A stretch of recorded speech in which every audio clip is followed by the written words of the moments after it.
Islam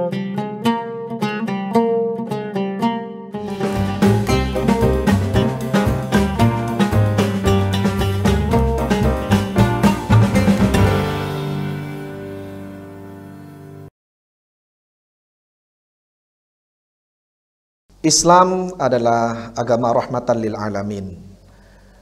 Agama Islam membawa berita baik, rahmat, dan kasih sayang kepada seluruh umat manusia.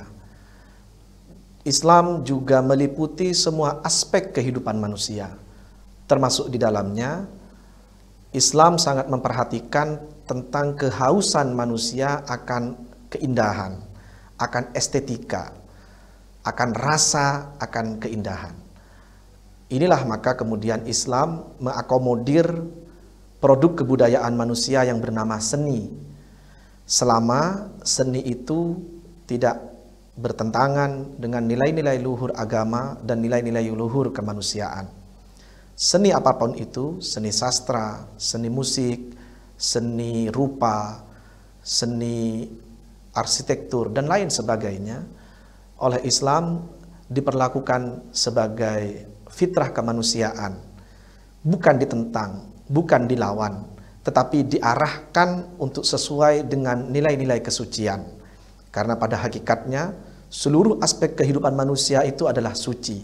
Seluruh aspek kehidupan manusia itu bisa bernilai ibadah jika itu diarahkan untuk mencapai transendensi ruhani, kesadaran spiritual yang tinggi, bahwa dia manusia adalah hamba Allah yang diciptakan oleh Allah dan mengabdi sepenuhnya kepada Allah. Maka nilai kesenian pun hakikatnya adalah sarana manusia untuk mengenal Allah dengan lebih baik, kemudian sarana bagi dirinya untuk berhubungan lebih baik dengan sesama manusia, dan sarana bagi dirinya untuk memahami alam sekitarnya dan memperlakukan alam sekitarnya dengan lebih baik. Dan kesenian itulah sebenarnya pada intinya bisa kita sebut sebagai seni dan budaya yang Islami.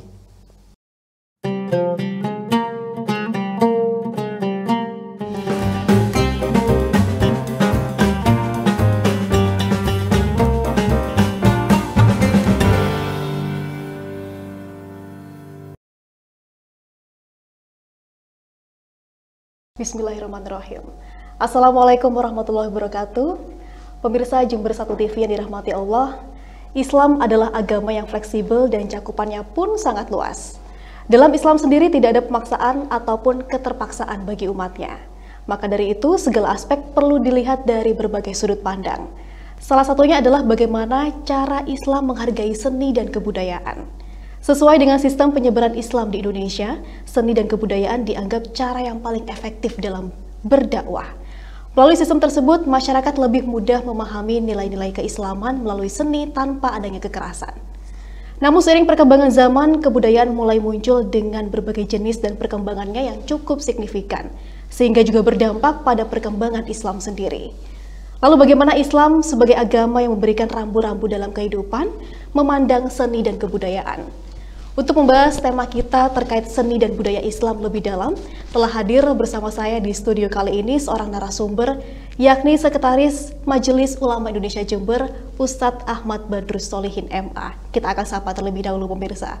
Assalamualaikum warahmatullahi wabarakatuh, Ustadz. Waalaikumsalam warahmatullahi wabarakatuh. Bagaimana kabarnya hari ini? Alhamdulillah, sehat walafiat. Alhamdulillah. Tetap eksis dalam aktivitas keseharian ya Ustadz? Iya, masih ngajar dan lain-lain. Dan lain-lain. Tentunya selalu semangat dan ya, sehat. semoga bisa memberi manfaat lah kepada sesama. Betul sekali.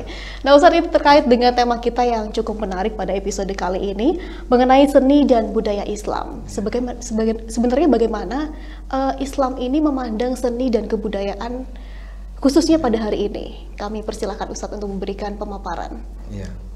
Baik.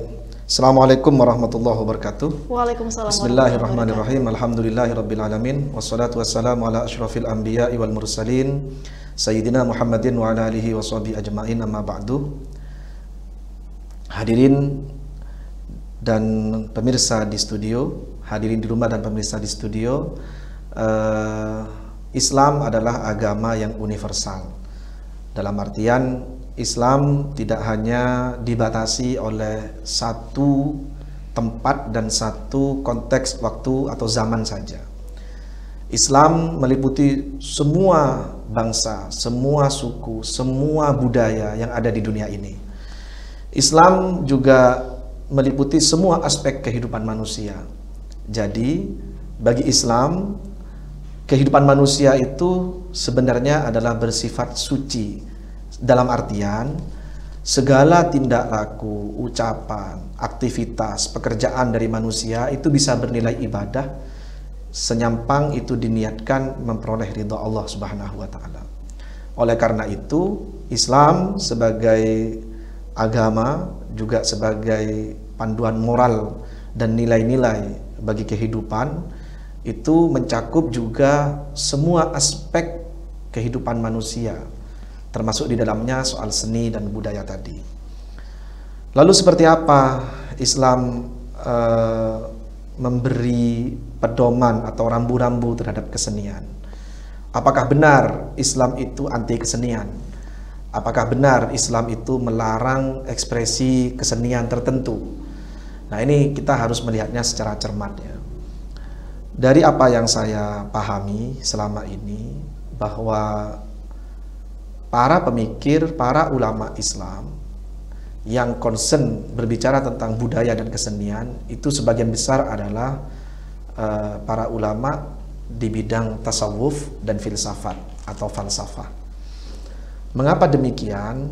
Seperti yang disampaikan oleh Mbak Pia tadi, selama ini kesenian khususnya ketika Islam dibawa ke Nusantara itu adalah menjadi sebuah sarana dakwah. Sebenarnya makna kesenian di dalam Islam lebih mendalam lagi dari hanya sekedar sarana.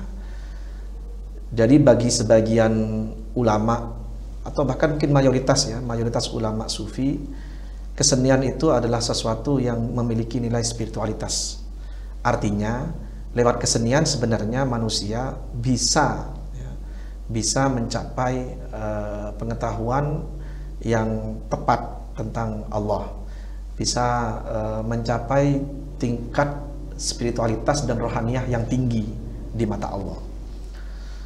Makanya tinggal kita kemudian sekarang mendefinisikan apa kesenian menurut Islam.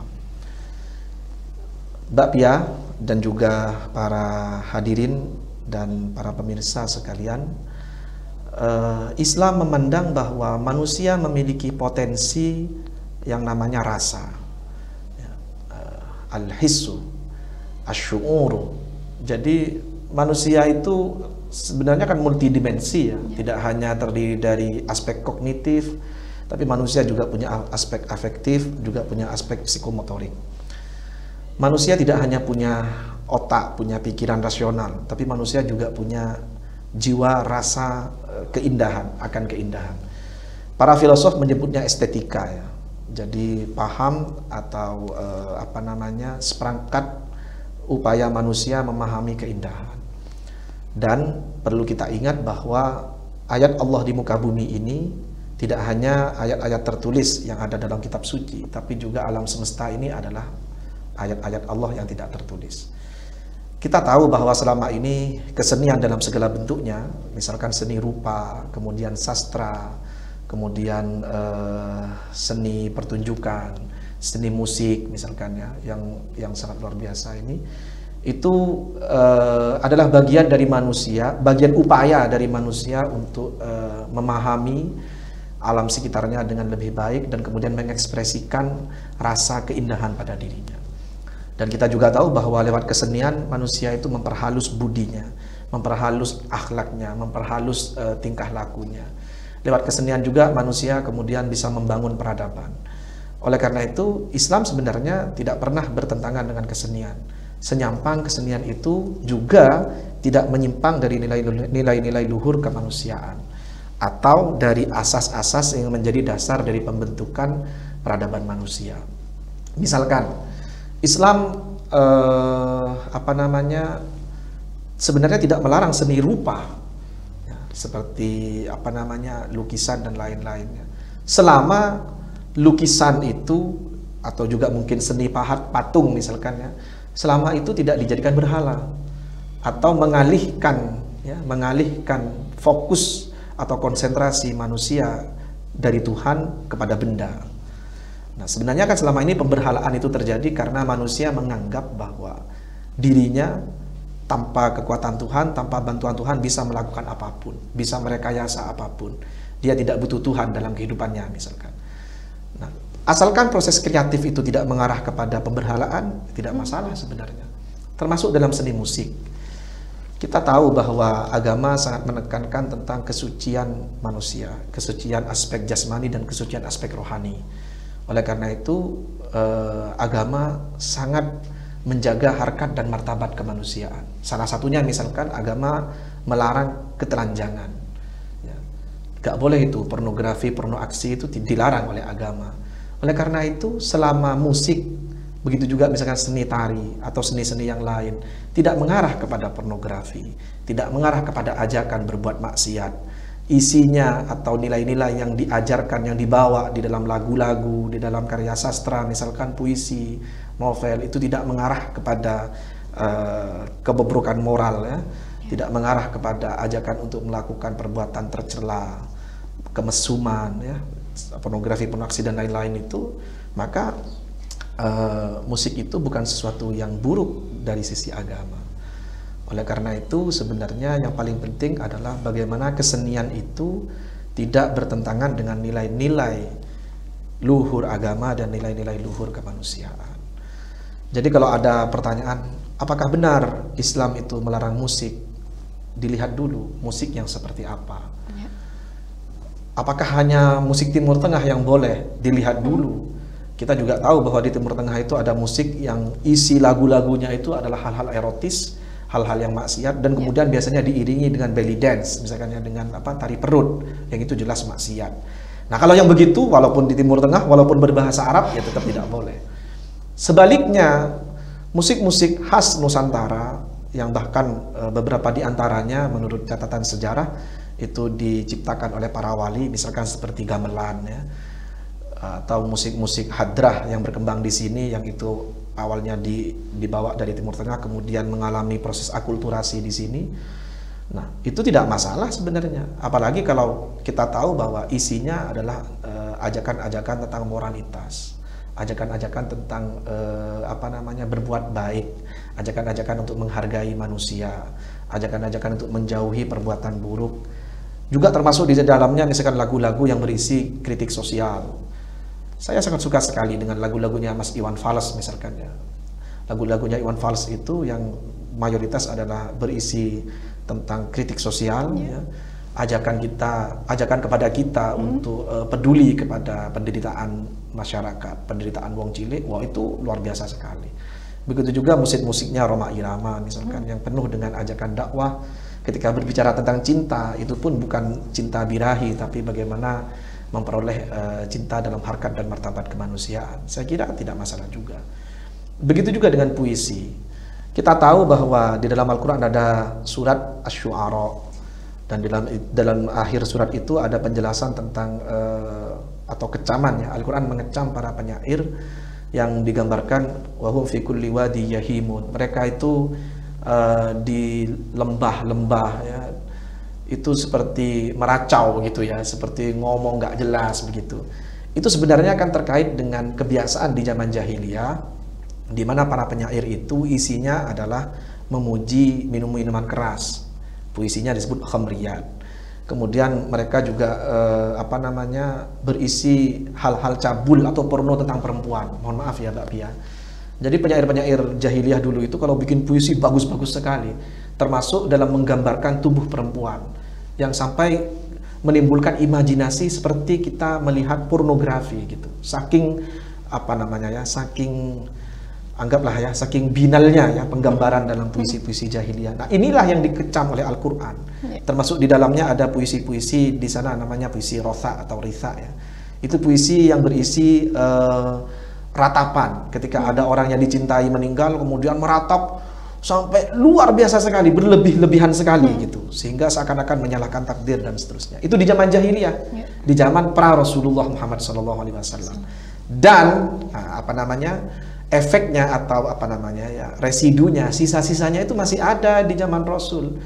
Nah, para penyair-penyair yang semacam ini yang oleh Al-Quran kemudian ditentang, bahkan juga ditantang. Ayo kalau kamu bisa menyaingi keindahan bahasa Al-Quran. Jadi bukan berarti kemudian Al-Quran itu menentang puisi, menentang sastra, sama sekali tidak. Justru kemudian di abad-abad berikutnya, zaman Bani Umayyah, zaman Bani Abbasiyah, bahkan sampai sekarang, sastra Arab itu justru mengambil inspirasi terbesarnya itu dari keindahan bahasa Al-Quran. Jadi para penyair besar yang lahir pada periode Islam seperti Abu Nuwas, seperti Al-Mutanabbi, seperti Abu Tammam, dan banyak penyair-penyair yang lain, termasuk pengarang Burdah Imam Al-Busiri, itu kemudian membuat karya sastra yang terinspirasi oleh keindahan bahasa Al-Quran. Artinya apa? Artinya jangankan menentang, justru Al-Quran ini menjadi sumber inspirasi bagi lahirnya puisi-puisi berkualitas, puisi-puisi yang sangat indah. Dan itu juga dalam banyak banyak bidang kesenian yang lain juga luar biasa sekali. Misalkan Al-Quran itu menggambarkan dalam sebuah surat ya tentang Nabi Sulaiman yang membuat sebuah sorhun ya. Sorhun itu ada yang mengatakan semacam seni instalasi ya. Jadi ada seni instalasi yang dibuat di lantai oleh Nabi Sulaiman yang itu bahan utamanya dari kaca. Nah, seni instalasi ini seakan-akan menunjukkan bahwa di bawah kaca ini ada air dan kacanya agak kelihatan. Sehingga waktu itu Ratu Bilqis dari negeri Sabak kan berkunjung ya, diundang oleh Nabi Sulaiman. Beliau kemudian tanpa sengaja mengangkat bajunya, mengangkat roknya karena nyangka mau masuk ke kolam gitu. Di bawahnya ada kolam, padahal itu hanya seni instalasi. Ini menunjukkan bahwa Al-Quran menggambarkan di zaman Nabi Sulaiman itu sudah ada kecanggihan seni arsitektur yang sangat luar biasa. Artinya Al-Quran juga tidak melarang itu sebenarnya. Dan justru itu oleh Al-Quran disebutkan menjadi media, menjadi cara dari Nabi Sulaiman untuk mengislamkan Ratu Bilqis. Karena dengan melihat kecanggihan itu, Ratu Bilqis kemudian sadar, oh ini orang ini hebat sekali. Orang ini memang bukan manusia biasa. Ini pasti utusan Tuhan. Ini pasti raja yang mendapat petunjuk dari yang maha kuasa. Ratu Bilqis kemudian sadar, kemudian dia memperoleh hidayah dan kemudian masuk Islam. Akhirnya menjadi istrinya Nabi Sulaiman. Nah, artinya apa? Dalam bidang kesenian sebenarnya Islam itu sama sekali tidak anti terhadap yang namanya seni dan budaya. Yang ditentang oleh Islam itu adalah seni-seni yang justru melenceng dari nilai-nilai kesenian itu sendiri, dari nilai-nilai luhur kemanusiaan. Seperti tadi ya, seni musik tapi kemudian mengarah kepada ketelanjangan, mengarah kepada joget-joget erotis, ya. Kemudian mengarah kepada mabuk-mabukan, akhirnya kemudian terjadi tawuran, macam-macam. Nah, kalau kayak gitu jelas itu bertentangan dengan nilai-nilai dan ajaran Islam. Baik, Masya Allah, ini sebuah pencerahan yang luar biasa, Ustadz. Bagaimana cara Islam menghargai sebuah seni dan kebudayaan, dan sebenarnya Islam sendiri tidak kaku untuk menerima sebuah budaya baru atau kesenian yang itu justru yang menjadi salah satu alat atau cara ketika Islam masuk dan melebur di tengah masyarakat Indonesia. Nah, Ustadz, terkait bagaimana pandangan Islam utamanya hari ini mengenai seni musik populer, mungkin yang tengah marak terkait dengan K-pop ataupun dangdut koplo begitu. Apakah dalam rambu-rambu kehidupan yang diterapkan oleh Islam, hal ini masih dalam batas kewajaran? Ya, saya cukup tertarik ya, beberapa kali tema ini sudah dibahas sebenarnya oleh Profesor Dr. Quraish Shihab ya, dalam kajian tafsirnya beberapa kali di televisi, kemudian ada di YouTube, kemudian ada di bukunya. Di beberapa buku beliau seperti Membumikan Al-Quran, kemudian Secercah Cahaya Ilahi, itu bisa kita lihat ya tentang pandangan beliau terhadap musik ya, terutama musik-musik kontemporer. Gus Dur juga dulu sangat luar biasa sekali ketika berbicara tentang musik. Yang dibicarakan oleh Gus Dur itu adalah musik-musik klasik ya, karya Beethoven misalkan yang sangat beliau sukai, yang bagi beliau itu justru bisa mengantarkan kesadaran rohani menuju transendensi, menuju kepada tingkat rohani yang lebih tinggi. Menurut Profesor Quraish Shihab, musik yang di dalamnya sama dengan yang saya katakan tadi sebenarnya ya, berisi erotisme ya, kemudian berisi pengumbaran aurat ya, kemudian berisi tari-tarian dan joget-jogetan yang sensual ya, mengarah kepada agak berbau seksual juga. Kemudian temanya, isi lagu-lagunya, liriknya misalkan berisi tentang hal-hal yang bertentangan dengan nilai-nilai keagamaan, misalkan ngajak selingkuh, mohon maaf ya, ngajak hubungan bebas, ngajak nggak usah nikah lah, cukup suka sama suka dan lain-lain, kumpul kebo dan macam-macam, kemudian mengajak kerusakan, mengajak membuat kehancuran dan lain-lain, itu jelas bertentangan dengan nilai-nilai keislaman. Kalau ada musik misalkan dangdut koplo misalkan ya, kan tidak semuanya berisi hal-hal yang jorok, tidak semuanya berisi hal-hal yang berbau maksiat ya.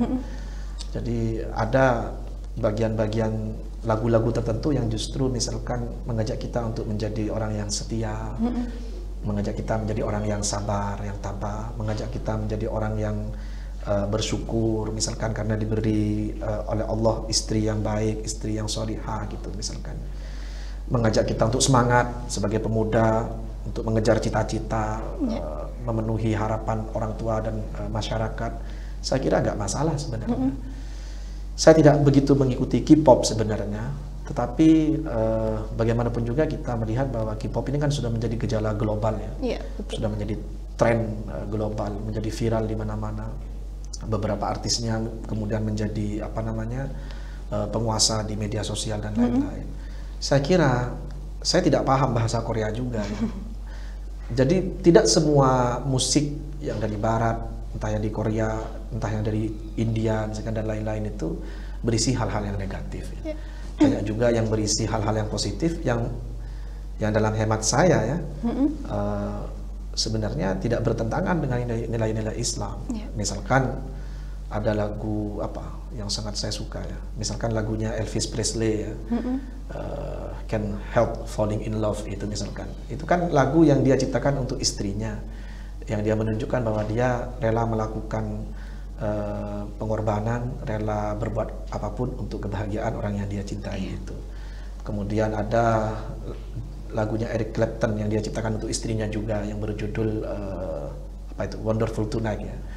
Itu lagu yang klasik dan masih bertahan sampai sekarang karena meskipun itu temanya cinta tapi tidak norak, tidak mengarahkan orang untuk berzina dan lain-lain gitu. Itu arahnya adalah cinta suci dari orang yang tulus mencintai kepada pasangannya yang di situ ternyata ya istrinya sendiri. Begitu juga lagu-lagu Rhoma Irama ya. Lagu-lagunya Rhoma Irama, lagu-lagu percintaannya juga bagus-bagus kan. Dan temanya bukan kemudian ngajak orang untuk berzina, untuk melakukan pelanggaran nilai moral, nilai susila, tidak. Nggak ngajak orang budak melacur dan lain-lain. Nah, sebaliknya kalau ada lagu-lagu yang temanya tentang itu, tentang pelacuran dan macam-macam. Maksud saya mengajak orang untuk seperti itu gitu ya. Nah, itu sebaiknya kita hindari. Baik. Berarti di dalam Islam sendiri tidak ada larangan khusus terkait musik-musik yang sedang populer saat ini. Namun yang perlu dibatasi adalah bagaimana musik-musik itu tidak mengandung sebuah ajakan maksiat dan lain sebagainya ya Ustadz. Lalu bagaimana sebenarnya cara pandang Islam terkait adat istiadat lokal yang mungkin masih banyak dilakukan oleh masyarakat Jember khususnya. Mungkin seperti contohnya petik laut ataupun sesajen dan lain sebagainya Ustadz. Ya, baik. Dalam teori budaya itu jadi sebuah kebudayaan itu paling tidak terdiri dari 3 unsur ya. Pertama itu sistem nilai, yang kedua itu sistem pengetahuan, yang ketiga itu sistem simbol. Apa yang kita lihat, yang tampak, yang terlihat itu sistem simbolnya. Seperti petik laut misalkan, segala ubu rampe dan macam-macam itu adalah simbolnya. Kemudian nilai itu adalah sesuatu yang hendak diwujudkan dari acara itu. Misalkan tujuannya apa? Nilainya apa ya? Misalkan apakah tujuannya ini untuk bersyukur atau untuk memperoleh pertolongan Allah dan lain-lain. Kemudian ada pengetahuan. Pengetahuan itu adalah sistem pengetahuan itu adalah sebuah sekumpulan pengetahuan yang itu diturunkan secara turun-temurun dan itu menjadi menjadi semacam pengarah gitu ya. Jadi ada sistem yang menjadikan sebuah kebudayaan itu terus lestari begitu ya, terus diturun-temurunkan ya. Nah, dalam adat istiadat itu kita harus melihatnya secara komprehensif seperti itu. Sistem nilainya seperti apa. Nah, kalau sistem nilai yang melandasinya memang di luar Islam, jadi maka ya jelas itu kemudian keluar dari Islam. Tetapi kalau sistem nilainya adalah sistem nilai Islam yang melatarinya, maka itu masih berada dalam koridor keislaman. Begini, misalkan ya ada sesajen, dilihat sesajen ini ditujukan untuk siapa. Kalau ditujukan untuk jin, nah jelas ini di luar Islam. Ini berada di luar Islam. Tetapi misalkan ada tumpeng ya, dianggap sesajen, kemudian ini untuk siapa? Ini untuk dimakan bersama-sama. Tetapi sebelum dimakan, kita berdoa dulu bersama-sama. Berdoa kepada siapa? Berdoa kepada Allah. Mohon keberkahan kepada Allah. Mohon kesuburan tanah kepada Allah misalkan. Jadi kesemuanya kepada Allah, bukan kepada jin, bukan kepada Dewi Sri, bukan kepada siapa-siapa. Maka bukan kepada Nyai Roro Kidul misalkan ya. Maka itu masih berada dalam koridor keislaman. Kemudian sistem pengetahuannya seperti apa? Makanan tumpeng itu dibuat apa? Kalau kemudian dibuang gitu misalkan ya, ditaruh di bawah pohon atau kemudian dibuang di jalan-jalan, itu mubazir namanya. Dalam pengetahuan Islam itu namanya mubazir, menyia-nyiakan nikmat Allah. Nah, kalau itu ya jelas keluar dari Islam. Tetapi kalau kemudian tumpengnya atau sajennya itu dibagi kepada tetangga-tetangga, dimakan bersama, ya nggak masalah, itu terhitung sedekah. Jadi kita melihatnya secara utuh antara sistem nilai, sistem pengetahuan, dan juga simbol yang ada di situ. Simbolnya juga kita lihat, Mbak Pia. Misalkan ada sebuah ritual, kemudian di situ ada simbol, mohon maaf ya, ketelanjangan misalkan, harus menampilkan perempuan dengan membuka auratnya, atau ada tari-tarian erotisnya dan lain-lain, ya, maka itu juga keluar dari Islam. Maka kita harus melihat secara komprehensif tiga aspek itu, nilainya apakah sesuai dengan Islam atau tidak, sistem pengetahuannya apakah sesuai dengan Islam atau tidak, kemudian simbolnya apakah sesuai dengan Islam atau tidak. Kalau itu nggak ada masalah, ya nggak ada masalah. Itu hanya bagian dari tradisi budaya yang tujuannya adalah kebaikan, dan itu bisa justru menjadi sarana dakwah dan juga sekaligus sarana untuk memperkuat solidaritas sosial. Yang terpenting adalah esensi tujuannya dilakukan hal tersebut sesuai tradisi ataupun adat istiadat, apakah untuk murni kepada Allah ataupun kepada hal-hal lain ya Ustadz ya. Nah, mungkin terakhir Ustadz, bagaimana sebenarnya pandangan Islam terkait dunia mode kontemporer yang terus berkembang mengikuti arus globalisasi, perkembangan teknologi dan lain sebagainya? Ya ini tentu kemudian berkaitan dengan konsep aurat ya. Kalau saya sih sebenarnya tetap mengambil jalan tengah, jalan moderat ya. Saya tetap berpendapat bahwa auratnya perempuan itu rambut itu termasuk aurat. Makanya saya tetap berpendapat bahwa perempuan menutup aurat itu artinya juga pakai jilbab. Tetapi saya tidak setuju juga kepada paham yang ekstrim yang mengatakan perempuan harus menutup seluruh anggota tubuhnya kecuali mata. Ya harus pakai cadar, harus semuanya. Karena apa? Karena itu juga justru bertentangan dengan fitrah kemanusiaan. Itu jelas akan membatasi ruang gerak perempuan dan juga menjadikan perempuan tidak berada pada pada real yang tepat bagi dia untuk mengekspresikan dirinya ya.